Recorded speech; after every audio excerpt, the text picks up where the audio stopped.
Bismillahirrahmanirrahim. Assalamualaikum warahmatullahi wabarakatuh. Alhamdulillahi wa kafa, wassalatu wassalam ala nabiyil mustafa wa ala alihi wa man iktafa bihudahu ila yaumiddin, amma ba'd.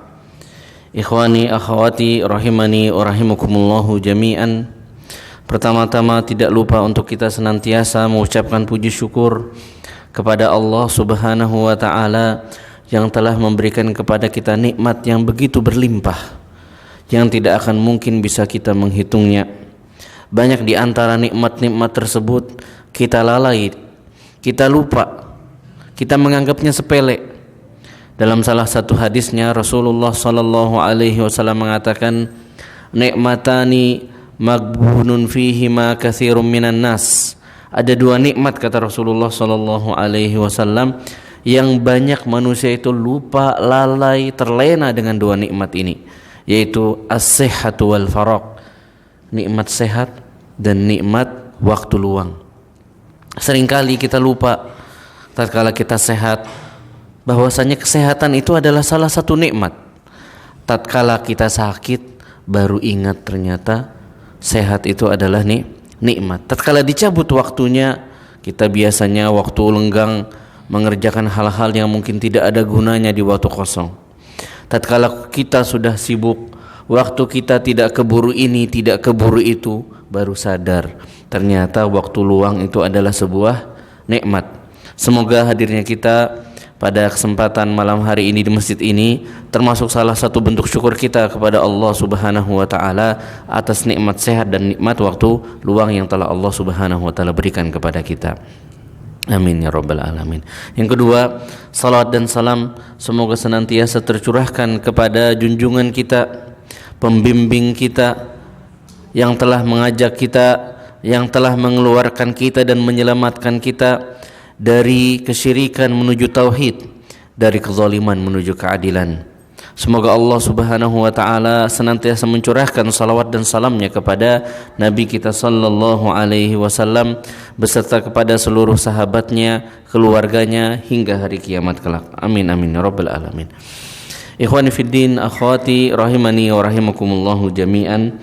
Masih akan kita lanjutkan pembahasan kita pada malam hari ini tentang tazkiyatun nufus, tentang bagaimana kita mensucikan kembali diri kita, jiwa kita, yang sebenarnya Allah Subhanahu wa taala telah ciptakan kita semua dan telah lahirkan kita semua ke muka bumi dalam keadaan suci. Tapi hidupnya kita di atas bumi, bergaulnya kita dengan banyak orang, dengan lingkungan, dengan ilmu, dengan ini, dengan itu, seringkali membuat jiwa kita ini perlu untuk disucikan kembali karena telah ternodai mungkin dengan syahwat, mungkin dengan syubhat. Dan salah satu pembahasan yang telah kita mulai pembahasannya adalah pembahasan tentang al-ikhlas, ilmu ikhlas. Telah kita bahas bagaimana ikhlas itu sangat penting bagi seorang hamba, bagaimana ikhlas itu adalah cerminan dari tauhid itu sendiri. Maka di sini penulis menambahkan dengan mengatakan, wa kullu hadzin min hududid dunya tastarihu ilaihi nafsu wa yamilu ilaihi alqalbu qalla am kathura idza tatarraqa ila al-amal taqaddaru bihi safwahu.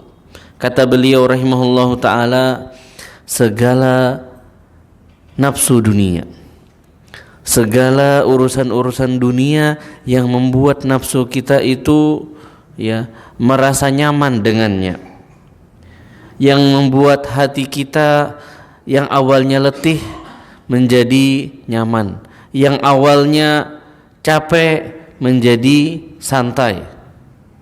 Qalla am kathura, kalau ini bagaimanapun urusannya, selama ini adalah urusan dunia, banyak atau sedikit, tatkala masuk ke dalam amalan ibadah kita, maka itu akan membuat ibadah tersebut berkurang kesuciannya. Dalam ibadah misalnya, kita sholat, yang harusnya sholat itu kata Allah Subhanahu wa ta'ala, Qul inna salati wa nusuki wa mahyaya wa mamati lillahi rabbil alamin. Katakan wahai Muhammad kepada seluruh umatmu, sesungguhnya salatku, sembelihanku, hidup dan matiku itu semuanya hanya untuk Allah Subhanahu wa ta'ala. Ternyata kita dalam salat masih keburu atau masih terbesit di dalam hati kita ingin dipuji, ingin dianggap soleh, ingin dibilang bertakwa, ingin dibilang alim misalnya. Hal-hal ini adalah apa? Hal-hal yang sifatnya apa? Duniawi. Walaupun itu hanya sedikit. Kita sedang berjalan ke masjid misalnya, keluar dari rumah, subhanallah, niatnya sudah sangat jernih, sangat bersih, ingin sholat berjamaah di masjid. Tiba-tiba ada yang negur, Masya Allah mau ke masjid ya. Nah, terus terbesit di hati kita, rasa apa? Rasa bangga misalnya, iya saya mau ke masjid nih. Lalu misalnya kita lagi naik motor, ngelihat kita sudah siap ke masjid, wah, ngelihat kiri kita, masih belanja, masih jajan, wah, ini lupa apa? Akhirat. Akhirnya muncul apa? Rasa kita seolah-olah sudah lebih baik dari dia. Ini hal-hal seperti ini akan menodai keikhlasan ibadah kita. Walaupun sedikit, tapi tetap akan menodai. Wazala bihi ikhlasuhu. Hal-hal seperti ini bukan tidak mungkin. Ya, yang awalnya hanya sedikit, tapi kita apa? Kita biarkan, kita amini, ya, kita setujui, maka sekalian akhirnya hilang semua amal ibadahnya. Yang awalnya Masya Allah sudah berusaha ikhlas, sudah ingin ikhlas, tapi ada gangguan ini tidak mampu untuk melawannya, maka bisa jadi sampai ke masjid sholatnya itu, wah, bayangannya sudah mungkin kemana, wah nanti anak akan dianggap di kampung itu sebagai orang yang soleh, orang yang alim. Ini akhirnya apa? Akan menghabiskan seluruh amalannya pada akhirnya. Wal iyadu billahi ta'ala. Wal insanu murtabitun fi hudhuzihi munghamisun fi syahwatihi. Manusia itu, kata beliau, memang normalnya itu suka untuk dipuji. Ada keinginan untuk menjadi ngetren. Ada kecondongan untuk apa? Terpenuhi hawa nafsunya. Ingin dibilang wow, ingin dibilang wah, ingin dibilang keren, ingin dipuji dengan hal-hal yang positif. Ya, itulah manusia. Ya, itulah manusia. Tapi yang menjadi ujian kita adalah bagaimana kita melawan hal-hal tersebut. Makanya Allah Subhanahu wa ta'ala mengingatkan kita. Pada surat Yusuf Allah Subhanahu wa ta'ala menceritakan bagaimana Nabi Yusuf alaihi salam mengatakan innan nafsa la ammaratum bisu. Kata beliau, jiwa kita ini, nafsu kita ini senantiasa merongrong kita, mendorong kita, memerintahkan tanpa henti, kata beliau, untuk melakukan hal-hal yang buruk dari kacamata syariat. Walaupun dari kacamata kita, dari sudut pandang kita, wow bagus, ya bagus dong dianggap keren, bagus dong dianggap soleh. Ya. Tapi kalau ini sudah menjadi hal yang didambakan, hal yang terbesit di hati, hal-hal seperti ini akan menghilangkan keikhlasan, mengikis keikhlasannya. Mungkin bisa sedikit demi sedikit sampai akhirnya semuanya. Maka kata beliau di sini, falidzalika qila man salima lahu min umrihi lahzatan wahidatan khalisatan liwajhillahi naja.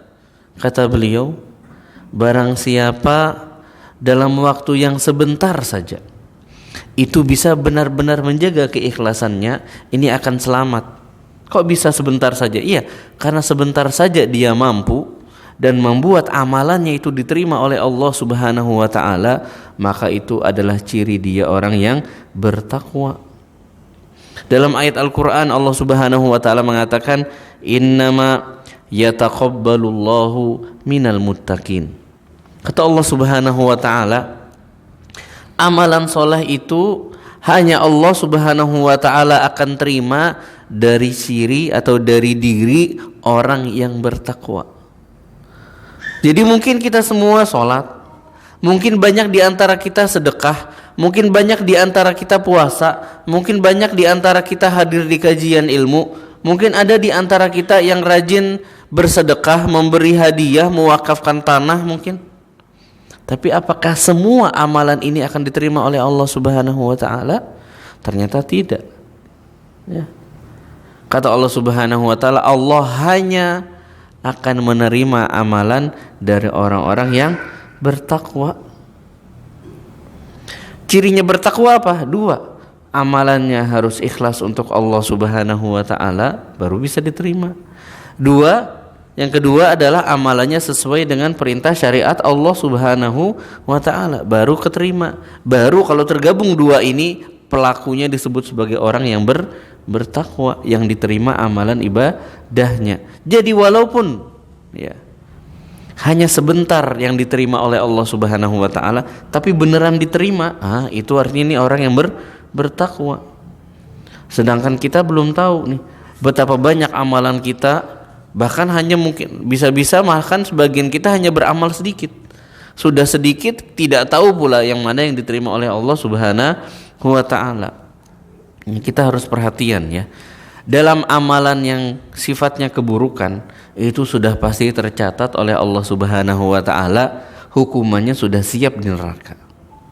Tapi untuk amalan-amalan soleh, amalan-amalan ibadah, itu tercatat, tapi belum tentu diterima oleh Allah Subhanahu wa ta'ala ya. Jadi jangan sampai kita merasa bangga kita sudah sedekah lebih banyak dari orang lain. Jangan sampai kita merasa pede, merasa lebih dari orang lain hanya karena kita misalnya rutin puasa sunnah, dia nggak rutin puasa sunnah. Karena kita tidak tahu mana di antara kita yang amalannya sebenarnya diterima oleh Allah Subhanahu wa ta'ala. Karena ikhlas ini bukan hal yang mudah. Ya, bukan hal yang mudah. Ada cerita seorang salaf yang mengatakan, ya, annahu kana yusalli daiman fis shaffil awal. Ada seorang salaf zaman dahulu kala dia bercerita, aku ini kata dia, selama ini selalu sholat berjamaah di masjid 5 waktu sehari dan di shaf awal lagi, di shaf pertama pula, subhanallah. Fata'akhkhara yawman anis salah fa shalla fis shaffis tsani. Pada suatu hari dia yang sudah bertahun-tahun sekian lama sholat berjamaah 5 waktu di masjid ya di shaf 1, suatu ketika dia terlambat. Akhirnya dia sholatnya di shaf kedua karena terlambat. Jadi biasanya shaf 1 jadi shafnya di shaf kedua. Fa'tarathu khajlatan minan nas haitsu ra'awhu fi shaffis tsani. Akhirnya aku, kata seorang salaf ini, ya, aku merasa tidak enak, merasa malu, merasa minder tatkala orang-orang melihatku berada di shaf kedua. Apa ini cirinya? Fa'alimtu anna masarrati barahata qalbi minas salati fi shaffil awal kanat bisababi nadharin nasi ilai. Kata beliau, akhirnya ana menyadari saat ini, setelah ana sholat di shaf kedua itu, kata beliau, akhirnya ana sadar ternyata selama ini ana sholat di shaf 1 itu hanya karena gak enak sama orang, hanya karena malu kalau ketahuan sholat di shaf kedua. Makanya ana sholatnya di shaf pertama terus. Coba gak ada orang, oh ternyata kalau ana sekalinya gak sholat di shaf pertama langsung gak enak hati, malu sama manusia. Harusnya malunya sama siapa? Sama Allah. Seseorang, contohnya misalnya sebagai, saya ambil contoh yang dekat misalnya, ada seseorang yang rutin puasa sunnah misalnya, sekalinya suatu hari kelupaan ya, nggak keburu untuk puasa sunnah, Akhirnya dia apa? Malu sama orang. Oh, ente biasanya puasa sunnah. Terus apa? Dia merasakan ada rasa malu sama manusia. Ini merupakan salah satu ciri ya bahwasanya puasa selama ini ternyata ada unsur apa? Ada unsur riyanya, ada unsur ingin dilihat manusia. Buktinya apa? Ketinggalan atau lupa sholat, lupa atau tidak keburu di sop 1, malah apa? Minder sama manusia. Ya. Ketahuan nggak puasa hari itu, misalnya ada orang yang rutin puasa Senin Kamis, suatu ketika nggak puasa Senin. Wah, Masya Allah, ente biasanya puasa Senin Kamis kok hari ini enggak? Ya terus di dalam hatinya ada rasa apa? Minder. Itu salah satu ciri ternyata amalan kita saat ini atau saat itu ternyata belum ikhlas sepenuhnya untuk Allah Subhanahu wa ta'ala. Harusnya mau apa kata manusia nggak peduli. Harusnya mau apa kata orang tidak merasa berubah hatinya. Karena harusnya sejak awal ya, sejak pertama ibadahnya itu hanya untuk Allah. Maka apapun kata orang, apapun kata manusia, apapun kata jamaah, dia harusnya tidak terlalu tidak merasa apa. Makanya ya, ikhlas ini bukan hal yang mudah ya. Makanya Allah Subhanahu wa ta'ala mengatakan pada akhir surat Al-Kahfi dengan firman-Nya, Qul hal nunabbi'ukum Qul hal nunabbi'ukum bil akhsarina a'mala alladzina dhalla sa'yuhum fil hayatid dunya wa hum yahsabuna annahum yuhsinuna sun'a. Kata Allah Subhanahu wa ta'ala pada surat Al-Kahfi ayat 103 sampai 104, Allah mengatakan, katakan wahai Muhammad, Qul hal nunabbi'ukum bil akhsarina a'mala, maukah engkau aku beritahukan apakah amalan yang paling rugi, ibadah yang paling rugi, yang gak ada untungnya. Bukan cuma gak untung, tapi apa? Justru rugi yang paling bangkrut, yaitu alladzina dhalla sa'yuhum fil hayatid dunya, yaitu mereka orang-orang yang tersesat dalam ibadahnya pada kehidupan dunia mereka. Wahum yahsabuna annahum yuhsinuna sun'a, dan mereka telah merasa bahwasanya mereka telah beramal yang baik. Wah, maka ini teguran untuk kita semua untuk menjaga hati. Jangan sampai ya karena sudah haji, lebih keren daripada yang belum haji. Jangan sampai karena pernah umroh merasa lebih tinggi daripada yang belum umroh. Jangan sampai kita merasa sudah pernah sedekah 1 juta, ya, 2 juta, 1 miliar, melihat ada orang lain sedekah hanya 1.000, 2.000 dianggap remeh. Karena itu semua ya sangat mungkin ya untuk mengotori dan menodai hati kita yang berujung pada ternodanya keikhlasan kita. Di sini Allah mengatakan ya, amalan yang paling rugi itu adalah dia tersesat. Kok bisa tersesat? Ya, karena dia mengira amalannya ini diterima oleh Allah Subhanahu wa ta'ala, pas sampai di akhirat ternyata amalannya tidak ada. Kenapa tidak ada? Tidak diterima oleh Allah Subhanahu wa ta'ala. Bahkan yang lebih mengerikan dari itu ya, Rasulullah sallallahu alaihi wasallam menceritakan bahwasanya yang pertama kali masuk neraka siapa? Orang musyrik? Orang kafir? Enggak. Ternyata yang pertama kali dibukakan untuk mereka pintu neraka itu justru adalah satu mujahid. Masya Allah. Orang berjihad. Ini justru pertama kali dibukakan untuk dia apa? Pertama kali pintu neraka dibuka ternyata untuk seorang mujahid. Kok bisa? Nanti sebentar. Sama siapa? Sendirian? Enggak. Yang kedua adalah seorang yang berilmu. Subhanallah. Orang punya ilmu, orang alim, ulama, ternyata menjadi orang yang pertama kali membuka pintu neraka. Yang terakhir, bukan yang terakhir, berikutnya siapa? Orang yang dermawan. Masya Allah. sering sedekah. Kok bisa? Rasulullah Shallallahu Alaihi Wasallam menceritakan, ternyata seorang mujahid ini, orang yang berjihad di jalan Allah, berperang, siap mati, bahkan beneran mati di medan peperangan dalam menegakkan kalimat Allah, ya, ternyata apa? Terbesit di hatinya untuk dia dikenang sebagai seorang pahlawan di dunia. Ini ente kalau misalnya berperang nih, kita akan mengenal ente, akan kita kenang sebagai seorang pahlawan. Wah, terus di hatinya, aku akan kalau mati, aku akan dikenang sebagai seorang pahlawan. Ternyata masuknya bukan surga, malah yang pertama nyicipin neraka. Wal iyadzubillah. Supaya dia dibilang, oh si ini pemberani, si ini pahlawan, ini superhero. Ternyata justru apa? Tatkala itu menjadi tujuan yang ada di dalam hatinya, ya, maka justru dia menjadi orang yang pertama kali nyicipin, bukan nyicipin surga, bukan nyicipin makanan, nyicipin api neraka. Sama untuk yang orang alim. Orang alim kok masuk neraka? Iya, bahkan menjadi orang yang pertama kali nyicipin neraka. Kok bisa? Kata Allah Subhanahu wa taala, karena engkau menjadi alim supaya mendapat pujian manusia. Oh, doktor ini, oh sudah LC, oh lulusan Madinah, oh lulusan Yaman misalnya. Dia apa? Mencari popularitas. Dia ternyata untuk apa? Berilmu itu, punya ilmu banyak hanya untuk mencari apa?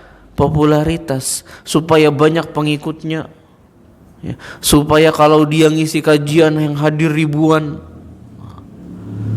Maka justru orang seperti ini, wal iyadzubillahi ta'ala, menjadi orang yang pertama kali nyicipin neraka. Yang dermawan juga tadi sama, dia sudah keluarin hartanya, sudah capek-capek kerja, tabungannya tiba-tiba dibelikan mobil ambulan misalnya. Ada orang kelilit hutang dibayarin misalnya. Ada orang miskin dibuatkan apa? Ada orang miskin misalnya diberikan santunan rutin misalnya. Ternyata menjadi orang yang pertama nyicipin api neraka. Kok bisa? Kata Allah Subhanahu wa taala, karena engkau melakukan itu supaya engkau dibilang seorang yang dermawan. Hati-hati. Apalagi zaman sekarang, ramai sekali orang itu kalau amal soleh dia apa? Direkam. Nolongin orang, foto, cetrek. Nolongin orang, diupload di YouTube. Hati-hati. Ustaz, mungkin gak sih Ustaz dia ikhlas? Mungkin saja. Tapi saya sampaikan apa? Hati-hati. Sedekah itu Ustaz, bagusan terang-terangan atau sembunyi-sembunyi Ustaz? Ya. Yang benar jawabannya apa? Yang penting ikhlas. Karena apa? Kalaupun kita sembunyi-sembunyi, tapi di dalam hati kita ada merasa perasaan, aku seorang yang dermawan nih. Sama saja akhirnya dengan orang yang apa? Selfie tatkala sedekahnya. Apalagi nanti menjelang pemilu biasanya tiba-tiba banyak orang dermawan. Hati-hati itu. Ya, tiba-tiba muncul di iklan bergaris, iklan apa berjalan. Caleg ini telah bersedekah 100 juta. Atau lagi ada pembangunan masjid. Tiba-tiba ada. Hati-hati. Ya, hati-hati. Ikhlas itu tidak bisa diukur, ya, tidak bisa diketahui, ya, dari apa yang kita lihat. Karena ikhlas itu adanya di dalam hati. Sedekah terang-terangan boleh. Rasulullah Shallallahu Alaihi Wasallam bahkan salah satu orang yang pertama kali tatkala mau perang, terjadi perang namanya perang Tabuk saat itu, Rasulullah Shallallahu Alaihi Wasallam menjadi orang pertama yang sedekah terang-terangan. Ya, beliau keluarkan harta beliau. Ini harta Muhammad, siapa yang ngikutin? Langsung para sahabat ikutan sedekah. Datang Abu Bakar dengan seluruh hartanya, datang Umar dengan separuh hartanya. Semua sahabat tahu. Boleh. Sedekah terang-terangan itu boleh. Ya. Yang penting hati kita tetap ikhlas. Ya. Jadi bukan perkara terang-terangan atau sembunyi-sembunyi, enggak. Ya. Ya. Dan ikhlas itu tidak dilihat ya dari misalnya nominal uang, enggak. Apalagi orang kerja nih, kebetulan saya ingat nih. Orang kerja itu tidak bisa kita katakan ikhlas kalau dia kalau dia siap menerima gaji yang kecil. Oh, ente enggak ikhlas, ente kok gajinya mahal-mahal amat misalnya. Sebagaimana gaji besar itu tidak menjamin juga seseorang itu ikhlas. Ya. Ada pekerjaan-pekerjaan gajinya wow. Ya. Apakah sudah pasti orangnya ikhlas? Belum tentu. Guru ini paling sering nih. Guru di Indonesia entah kenapa wallahu taala alam itu sering dianggap ya itu harus ikhlas. Yang dimaksud dengan ikhlas di sini digaji dengan harga yang murah. Ini sebuah kesalahan. Ikhlas itu tidak diukur dari nominal, karena ikhlas itu antara orangnya dengan Allah Subhanahu wa taala dan itu ada di dalam hatinya. Jangan sampai kita misalnya nih saya mengingatkan saja, jangan sampai kita misalnya mengelola sebuah sekolah, guru-gurunya dikecilin gajinya. Kenapa? Supaya ikhlas. Enggak ada urusan. Ya, enggak ada urusan. Ya. Memangnya kalau kecil artinya ikhlas? Enggak. Bisa jadi kecil itu sudah gajinya kecil enggak ikhlas pula. Oh, banyak kemungkinannya ada. Ya, kemungkinannya ada. Jadi berikanlah sesuai dengan kadarnya, ya sesuai dengan kadarnya, sesuai dengan ya kalau misalnya sekolahnya sekolah besar ya harusnya gajinya besar juga. Kalau sekolahnya kecil ya wajar lah gajinya kecil. Tapi jangan sampai sekolahnya besar, wow, bangunannya megah, gaji gurunya kecil-kecil. Kenapa? Supaya mereka ikhlas. Oh enggak kayak itu mainnya. Ya. Ikhlas itu urusan hati dan antara orang itu dengan Allah Subhanahu wa Ta'ala. Ada beberapa asar dari para salafus saleh ya, tentang ikhlas ini. Di antaranya yang pertama adalah yang paling terkenal ucapannya seorang tabi'in bernama Al-Fudail bin Iyad. Al-Fudail bin Iyad di mana beliau mengatakan tarkul amal min ajlin nasi riya wal amalu min ajlin nasi syirkun wal ikhlasu an yu'afiyaqallahu minhuma. Kata Fudail bin Iyad rahimahullahu taala, tarkul amal min ajlin nasi riya, meninggalkan sebuah ibadah, sebuah amalan soleh karena manusia itu namanya riya. Jadi misalnya nih, ada orang ente kenapa nggak puasa? Ana takut riya. Ana takut hati ana ternoda, ana pengen pengen dibilang orang yang rajin puasa. Itu adalah riya itu sendiri. Ya, itu adalah riya itu sendiri. Ente kenapa nggak sedekah? Nanti kalau ana sedekah, hati ana nggak tulus, nggak ikhlas, nanti nggak dapat pahala. Lah, antum meninggalkan ibadah itu sendiri, itulah yang namanya riya. Itu kenapa nggak sholat sunnah? Ana nggak enak, nanti dibilang ana alim. Itu adalah riya itu sendiri. Ya, itu adalah riya itu sendiri. Nanti kenapa nggak sholat jamaah? Nggak enak ana. Ntar orang-orang nganggap anak ustadz. Ya. Tatkala kita meninggalkan amalan ibadah, amalan soleh justru kita tinggalkan, ya. Karena takut ucapan manusia, artinya kita sudah jatuh pada riya itu sendiri. Ikhlas kita sudah sudah menjadi terikat dengan ungkapan atau ucapan orang-orang ini. Sudah kena sebelum sebelum berperang, ya. Sudah kalah sebelum berperang. Jadi harusnya seperti apa? Tetap beramal. Ya, tapi memang di sini beliau mengatakan wal amalu min ajlin nasi syirik. Kalau kita beramal ibadah, beramal soleh, itu dasarnya adalah manusia ingin dipuji mereka, ingin dianggap mereka keren, ingin dianggap mereka dermawan, ingin dianggap dia seorang ustadz, ingin dianggap dia seorang yang wow, soleh gitu. Ya itu adalah kesyirikan kata beliau. Ya. Sedangkan ikhlas itu bagaimana? Ikhlas itu kata beliau wal ikhlasu an yu'afiyaqallahu minhuma. tatkala engkau selamat dari dua-duanya, ya, kamu selamat, ya, tidak jadi meninggalkan amalan karena manusia, dan engkau selamat tetap mengerjakan amalan tanpa ternoda dengan ucapan manusia. Itu namanya ikhlas. Subhanallah. Maka berat memang. Ikhlas ini berat. Ada imam yang lain bernama Imam As-Susi. Pernah dengar Imam As-Susi? Imam As-Susi ini adalah seorang penghafal Al-Quran, salah seorang qari Al-Quran. Beliau adalah guru dari qari Abu Amr Al-Basri, ya. Abu Amr Al-Basri itu salah seorang qari. Kita sering mendengar mungkin istilahnya qiraah sab'ah, ya. Qiraah sab'ah. Ada 7 qiraah, 7 bacaan Al-Quran yang sampai kepada kita dengan jalur yang mutawatir. Nah, 7 inilah yang sampai hari ini itu dilestarikan, bukan dilestarikan, dijaga, ya, dijaga, ya.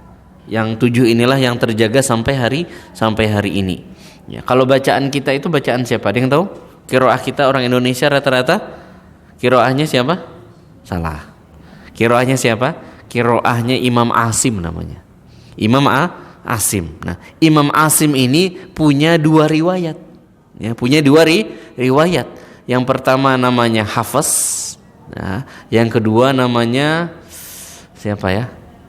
Su'aib kalau saya tidak salah ingat. Saya lupa ingat yang satunya.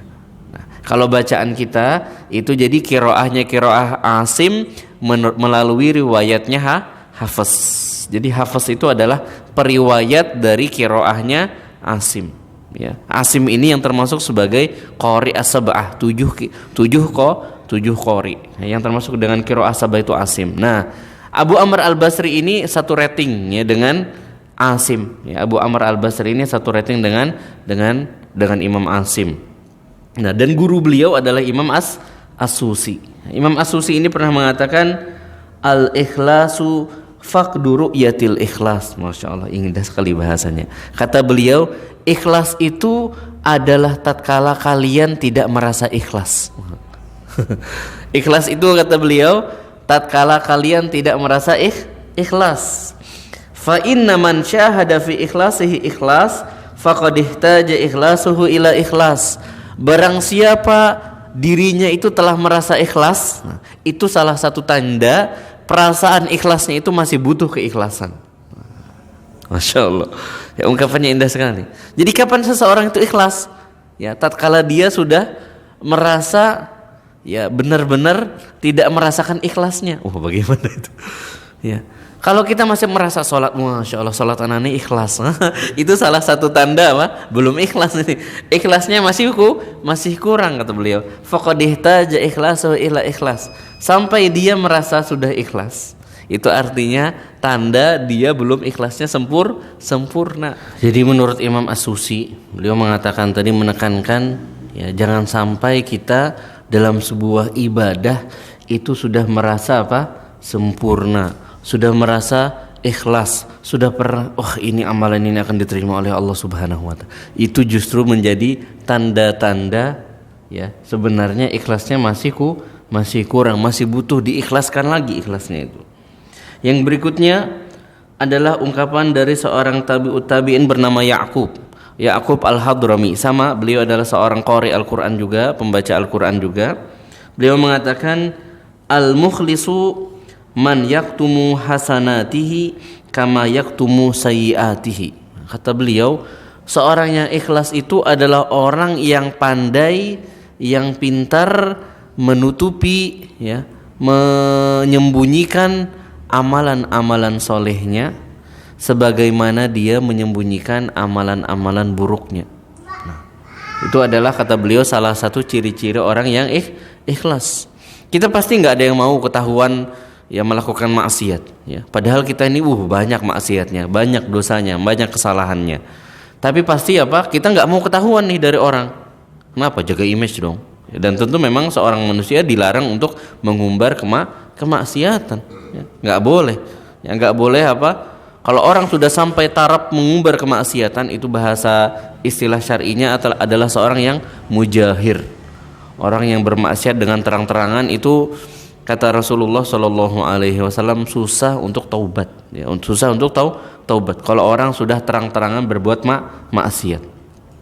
Kalau manusia secara umum, ya, kalau dia masih punya hati nurani, pasti dia ingin menutupi semua keburukannya, kejelekannya.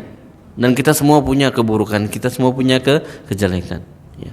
Kita nggak pengen nih, nggak ada satupun di antara kita yang ingin diekspos, ya, dipublikkan dibuka ke publik tentang maksiat-maksiatnya, nggak ada yang mau. Kenapa? Ya tentu itu adalah aib.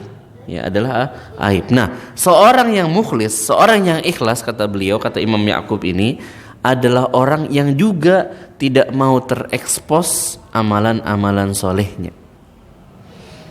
Dia tidak ingin di blow up, ya. Tidak ada keinginan di dalam dirinya supaya ngetren, supaya terkenal sebagai seorang yang rajin puasa, sebagai seorang yang rajin sedekah, sebagai orang yang rajin sholat. Enggak mau. Nah, ini salah satu, ya, ciri-ciri seorang yang ikhlas. Dia berusaha menutupi amalan solehnya. Sudahlah, biarkan, ya, dia berusaha supaya yang tahu amal ibadahnya, amalan-amalan solehnya hanyalah Allah Subhanahu wa ta'ala. Sebagaimana dia tidak ingin ketahuan orang banyak tentang tentang keburukan-keburukannya, maksiat-maksiatnya.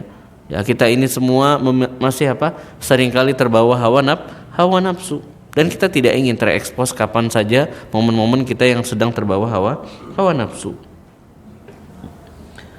Lalu beliau juga mengatakan, ya, qala Ayyub. Nah, ini Imam Ayyub, seorang tabi'ut tabi'in juga, beliau mengatakan, takhlisun niyat alal ummal asyaddu alaihim min jami'il a'mal. Kata beliau, membuat sebuah amal ibadah itu ikhlas untuk Allah Subhanahu wa ta'ala itu lebih berat, lebih susah, lebih menantang, ya, daripada mengerjakan amalannya itu sendiri. Sedekah 1 juta sama mengikhlaskan niat supaya sedekah ini ikhlas untuk Allah, itu lebih susah menjaga hatinya, menjaga keikhlasannya. Salat sunnah misalnya, rawatib rutin setiap hari, semua rawatib dikerjakan, itu lebih mudah, masih lebih ringan daripada menjaga supaya kita melakukannya itu dengan keadaan ikhlas, tidak meminta, tidak menginginkan, ya, dari amalan kita itu ucapan manusia, pujian manusia. Karena ya memang namanya surga itu mahal, nggak mudah, ya. Surga Allah Subhanahu wa ta'ala itu tidak mudah, tidak murah. Makanya luar biasa indah di dalamnya. Ya. Kita ingin beli mobil yang terbagus, yang terbaik, mungkin harganya BMW atau semacamnya, itu mungkin harganya miliaran. Kenapa? Karena lengkap, bagus. Begitu juga kita ingin masuk surga, maka bukan hal yang mudah untuk kita bisa masuk ke dalamnya. Karena apa? Di dalamnya begitu banyak keindahan yang tak ternilai, harganya tak ternilai ya berharganya. Maka harus, ya, kita berusaha, berjuang untuk bisa mengikhlaskan amalan-amalan kita. Kita harus ingat, ya, memang kita ingin masuk surga itu butuh perjuangan. Ya. Rasulullah Shallallahu Alaihi Wasallam dalam salah satu hadisnya mengingatkan kita dengan mengatakan, huffatil jannatu bil makarih wa huffatin niranu bis syahawat. Kata beliau, Rasulullah Shallallahu Alaihi Wasallam mengatakan, surga itu dikelilingi dengan hal-hal yang dibenci. Ya. Apa yang dibenci? Ya, contohnya tadi, kita ingin beramal soleh, ya, ingin dipuji orang, ya, ingin dipuji orang itu ya pasti kita pengen. Ya, kenapa? Hati ini hawa nafsu kita tuh mengarah ke sana. Maka apa? Ya kita benci kalau kita beramal soleh tidak ketahuan orang lain. Nah, ya. Jadi apa? Ini yang menjadi harganya. Bagaimana kita mengupayakan untuk ikhlas dalam ibadah kita. Menolong orang supaya ikhlas, ya. Menolong, bekerja dengan ikhlas. Itu hal yang yang berat. Sebaliknya, huffatin niranu bisyahawat. Sedangkan neraka itu dikelilingi dengan hal-hal yang sifatnya hawa nafsu, ingin dipuji, ya, ingin dibilang keren, ingin dibilang dermawan, ingin dibilang alim. Nah, ini semua bentuk syahwat, ujung-ujungnya membawa kita kepada neraka. Maka semoga ya dengan kita pada kesempatan malam hari ini belajar dan mengingat tentang pentingnya ikhlas, ya, betapa beratnya ikhlas, tapi perjuangan kita insya Allah Ta'ala tidak akan sia-sia, karena pahalanya atau imbalan balasan dari Allah Subhanahu wa Ta'ala bagi orang yang ikhlas dalam beramal itu adalah surga. Memang surga itu mahal, ya. Surga itu mahal, bukan ecek-ecek surga itu. Surga itu bukan hal yang murah, harus diperjuangkan, ya. Harus butuh usaha dan pengorbanan untuk bisa masuk surga, yang harus kita mulai dengan mengikhlaskan amal ibadah kita hanya untuk Allah Subhanahu wa Ta'ala. Kita berusaha memulai dari sekarang menjauhkan, ya, tidak memikirkan, menganggap remeh, ya, ucapan manusia, jangan terlalu dipikirin, ya, jangan terlalu dipikirin, ya, pendapat manusia tentang ibadah kita harus memulai itu dari sekarang. Mungkin sekian yang bisa saya sampaikan pada kesempatan malam hari ini. Semoga bermanfaat untuk saya sendiri dan semuanya yang hadir dan mendengarkan. Saya tutup dengan doa kafaratul majlis. Subhanakallahumma bihamdik, asyhadu an la ilaha illa anta, astaghfiruka wa atubu ilaik. Wassalamualaikum warahmatullahi wabarakatuh. ثم كان من الذين آمنوا وتواصوا بالصبر وتواصوا بالمرحمة